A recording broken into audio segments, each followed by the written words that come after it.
What is up, YouTube? It's Jay Coffee back with another NFL blog. Got a couple topics to hit on real quick with you guys, so make sure to get up in the comments. Do me that solid, sub to the channel. Dropping news every day. Sports, music, current events, all different kind of stuff over here. So make sure to stay tuned. But jumping right into things, man, Jay Coffee Talk is all about my Bills. You heard I'm all about my Bills like Stevie Johnson. But we got a big game coming up down the stretch. Last 6 weeks left in the season against the New England Patriots, and I still feel confident that we are going to get that W. We're going to win the AFC East. 2 games. I mean, we got the Monday night showdown coming up, but we still have our second game to play against them as well. And it's so crazy, with the bandwagonism. Bills Mafia is a loyal fan base, but we know with what we did last year and the way we've been stepping up, and progressing since McDermott, Bean, Josh Allen, and everything, we started getting some bandwagon fans, and the analysts started showing us some love too. But we've had a couple struggles this season. We dropped some games we had no business losing, and I've already spoke all about that in my other videos that I've done. I'm not going to make excuses or go all into it. It's the NFL. It is what it is, any given Sunday. But I truly feel we are the better team. We will prevail versus them Patriots.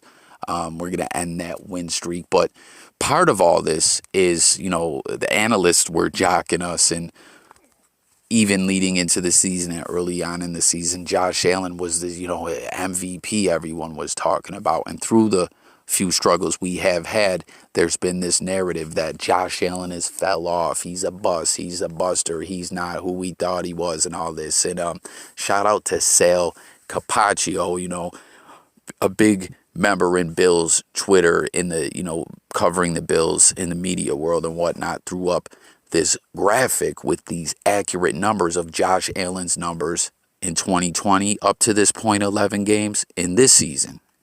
And this will show you when it comes to, has Josh Allen really regressed or not. Attempts last year 388, this year 410. Completions 267, this year 274. Percentage last year 68.81, this year 66.83. Yards 3,028, this year 3,071. Yards per game 275.3, this year 279.18. Yards per attempt last year 7.8, this year 7.49. Touchdowns last year 22, this year 25. INTs last year 8, this year 10.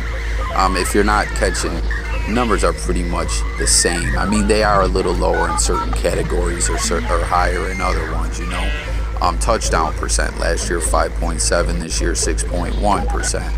INT percentage 2.1 last year, this year 2.4. Last year sacked 22 times, this year 17. Rushing attempts 81, this year 69. Yards last year 311, this year 383.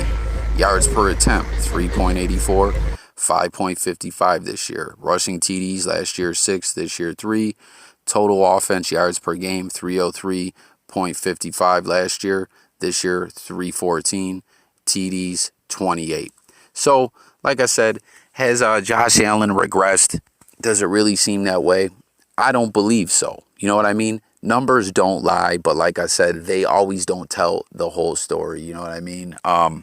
Because there has been games that our offense has struggled. But like I was saying earlier, it's the NFL. You always want to outplay, out-scheme your opponent. Good teams find a way to win, and I believe we're going to do just that. But basically, this narrative that Josh Allen has just fell off a cliff in terms of progression and everything, like, come on, man, get the fuck out of here. But hit the comments with your thoughts on it all, about, the showdown with the Patriots, the AFC East, all that. Let's discuss it in the comments.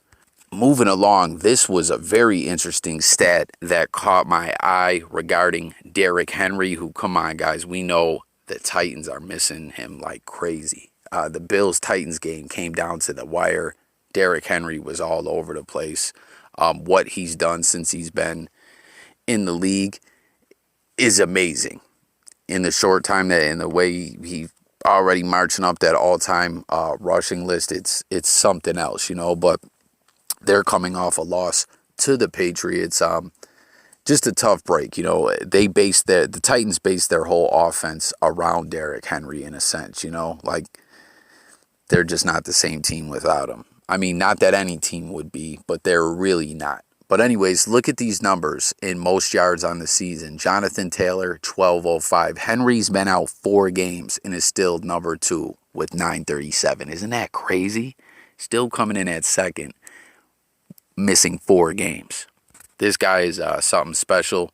But hey, when it comes to that running back position, as I always point out, like Sean Alexander or a lot of other guys out there, drop one in the comments, where you can go from being the man to nobody overnight practically. The injuries mount up. You're making contact all the time. From zero to hero, back from hero to zero overnight, literally at running back.